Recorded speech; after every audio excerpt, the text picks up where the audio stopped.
Pride is the first sin, the sin of the devil. Pride is another word for ego.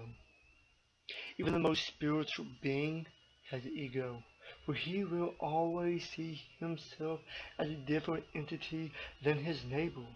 Yet he isn't different. He is the same. It's an elaborate trick. God is everything and everyone separate into three: the spirit, known as energy, the Father, the knower, the Son, the body. It is separated by one thing: ego. God hid himself from himself through this separation. This analogy was personified upon the cross. The three Trinity is at the top, yet a fourth can be seen at the bottom, slightly askewed from the rest. The ego, it says it is separate, yet it can't be, for it is still connected. The four is one. Together, this is who I am. Ego says, I am not. Love knows the truth. The truth can only be set free by self-consciousness. It can never be completely released by forced act upon will. This forced action is like the ego saying upon itself, I want it, making the ego again focused upon itself. Why would we want this? To feel better? But what feels better? Again, I preach of ego. When the ego focuses upon itself, it only separates itself further. This is the true connotation of the devil.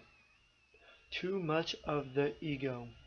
This even happens with too much supposed spirituality. You become different by defining what it is that is different. You say, I know myself by knowing the other, or what I am not. However, you cannot say, I am I, because you or you. Because if you or you, because I am I, then I am not I, and you are not you. The true you is the Spirit, the God, the universe, everything, and the devil, the ego. It is itself, looking at itself, yet itself looking back at itself. Suppose that you do realize that you depend on others as you wouldn't be you without them. Then by consciousness alone you begin to understand that you are them.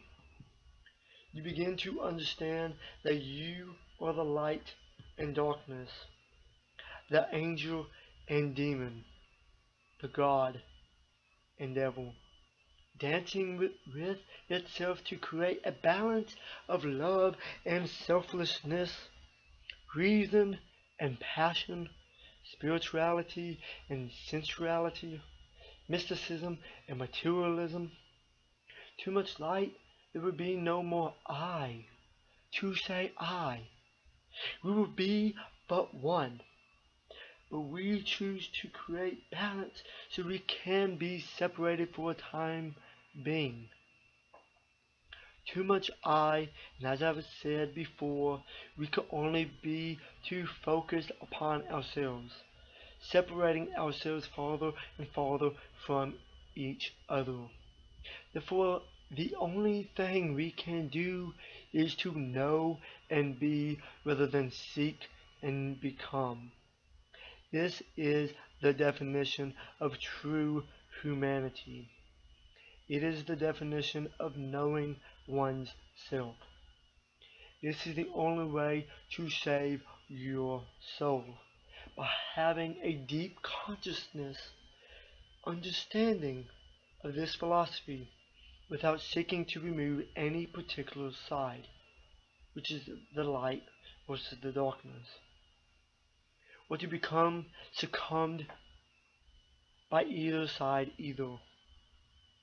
This deep understanding just tends to align the whole of man to bring an emotional blissfulness which we tend to call positive, and lack thereof negative.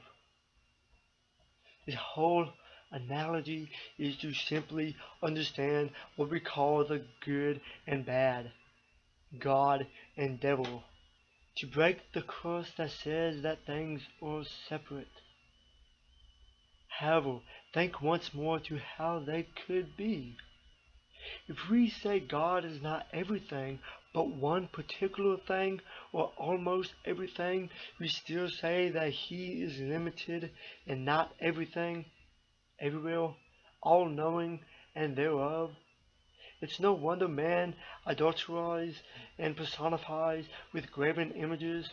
He can only conceive an image of which his ego perceives himself. He said, I am a confined by flesh, so the expression of God must be too, not remembering that He, which is God or Himself, is everywhere and everything. Therefore, when we say God, we say everything, and everything means everything, including one particular thing, and the devil meaning one particular thing which is a part of the whole. So it is safe to say that I am God and the devil. Or better yet, I can say I am an angel or demon. Either is to say I am the whole experiencing itself. Angel, of course, is but a being knowing that it is experiencing itself. To say demon is to say a being that does not know nor understand. But a being that understands cannot judge one that does not know.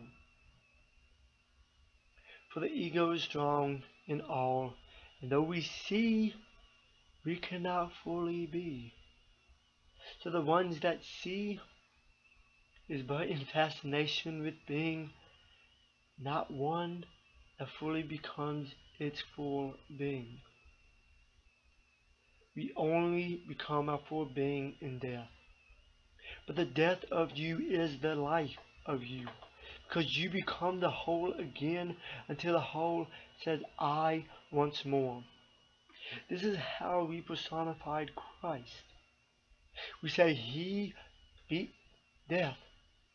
But what we really are saying is that He understood death is false, for even in death there is life.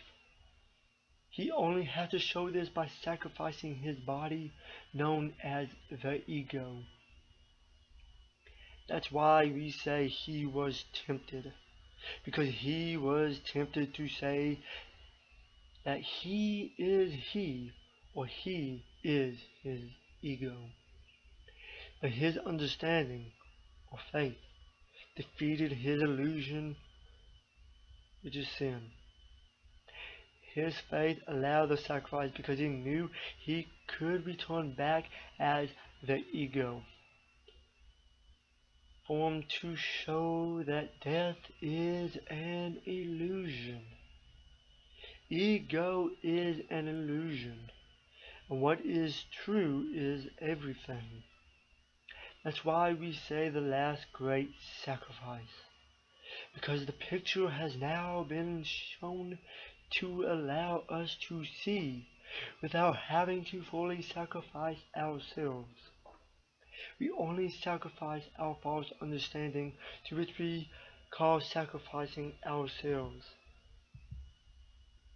Through this understanding, we can see that death is no more, because we understand what it is that dies, the ego, but only for a moment.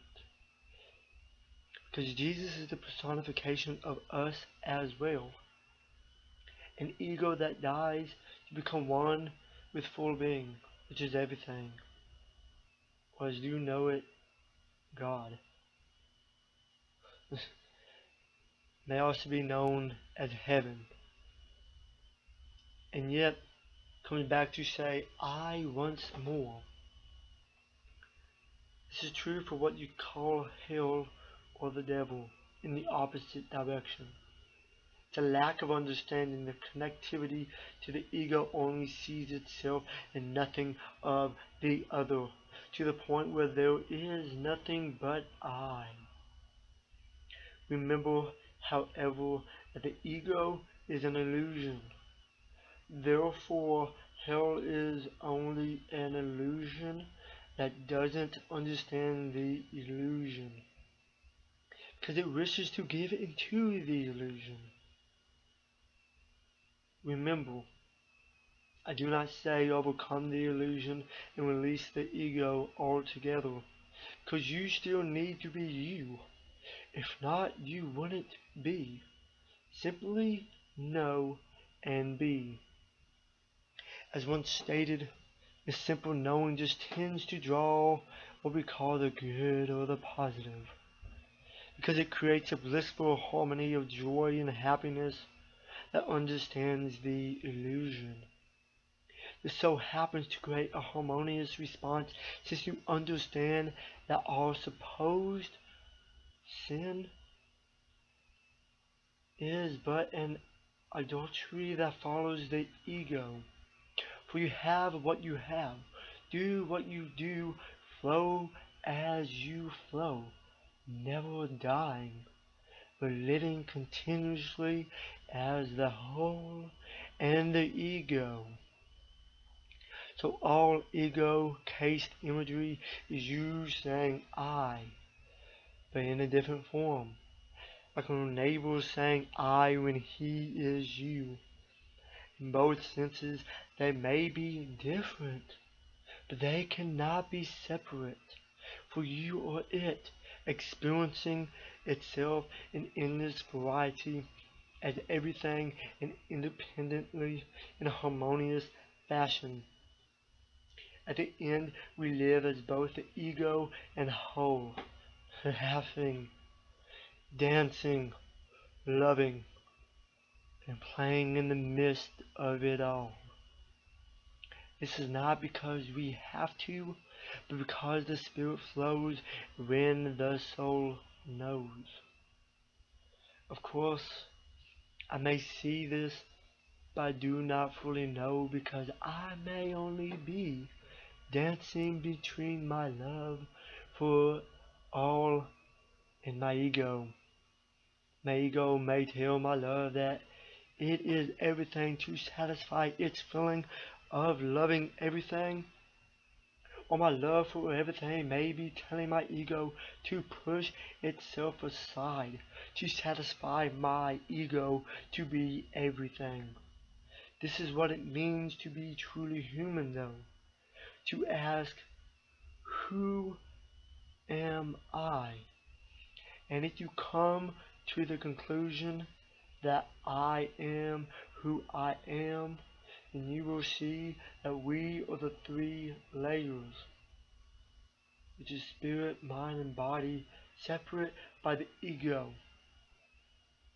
And that's when we can grow, shape, move, and develop those layers as much as we possibly can. I call this process of understanding Deiology, or the study of God, also known as the study of the self.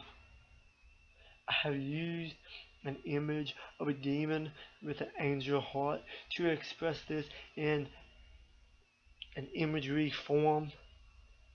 If we truly are everything, divided only by the ego, then we truly are the one, dancing as many.